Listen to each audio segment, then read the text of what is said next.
బొమ్మవై ప్రతిభూతి బ్రహ్మాండ నాయకుడి వైరావు మాతా పిల్లలకు పెదచిడముతో మహాగణపతిగా మారావు.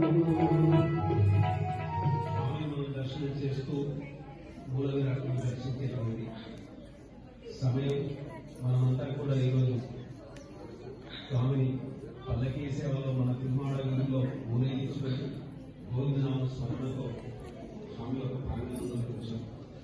మనకి ఈరోజు 2 విశేషాలు. యథావిధిగా స్వామి దర్శనం, ఆ తర్వాత ప్రతి సంవత్సరం మనం నిర్వహించుకునేటువంటి కొత్త సంవత్సరం యొక్క క్యాలెండర్ని ఆవిష్కరించుకుంటాం. ఆ తర్వాత మనకి ఈరోజు మన ఆలయ ఆస్థాన వైద్యులు ఒకటి కాదు, స్వామివారి చిరంజీవ స్వామివారి యొక్క మంగళ శాసనాలతో ఇందూరు తిరుమల క్షేత్రంలో స్వామి వైద్యం నారాయణ హరి